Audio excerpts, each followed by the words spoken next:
The calf had been gored beyond all recognition.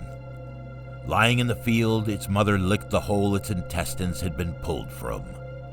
"I know, girl," Bryce, the pasture's owner, said, stroking the heifer. The warden exited his 4x4, a hand-rolled cigarette dangling from the rough lips of an outdoorsman. "They got another one," he said. "Yep, I'll shoot him. You know those wolves are collared, Bryce. It's a federal crime." "And the boy they run with?" The warden peered at him from under the brim of his Anson. John Bryce was a born and bred cowboy, and he had the bandy legs to prove it.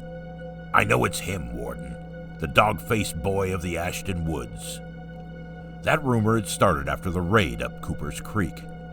A couple of meth heads with a half-baked lab, and when the police went in, they found a kid locked in the dirt cellar. Barely intelligible from neglect, he managed to say he had a brother who'd escaped, and as the local legend went, he now ran with wolves. "Dead boy running," Bryce said. "There'll be compensation. Now don't go doing anything stupid. I don't want to take you away in cuffs. The only way I leave this place is in a body bag."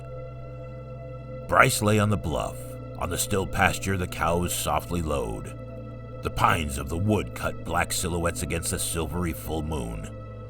Goddamn environmentalists. What's next? Collars for kitty fiddlers? A bullet. That was the solution for kitty fiddlers and cow killers.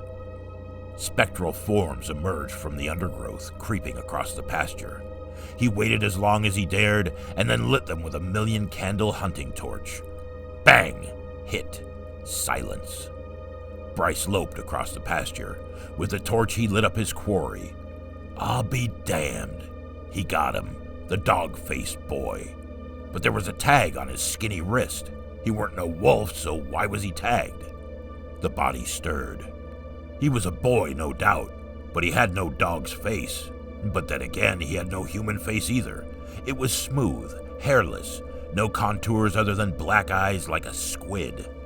Suddenly, a light far brighter than the 1,000,000-candle bulb lit him from above. Floating overhead was a spinning disc, like a wagon wheel, he thought, and then he did not think any more because he was sucked inside along with the extraterrestrial keeper. The warden surveyed the scene, tossing a cigarette over his shoulder and sighing. Christ, those wolves had done a number on Bryce. It almost looked like they meant to hurt him. He was, for want of a better word, mutilated. The warden kneeled, looking into the old man's eyes. He shivered. For a second, he thought he saw a scalpel imprinted on their glassy surface. Closing the lids, he ushered in his deputy. You were right, old-timer. The only way you were leaving here was in a body bag.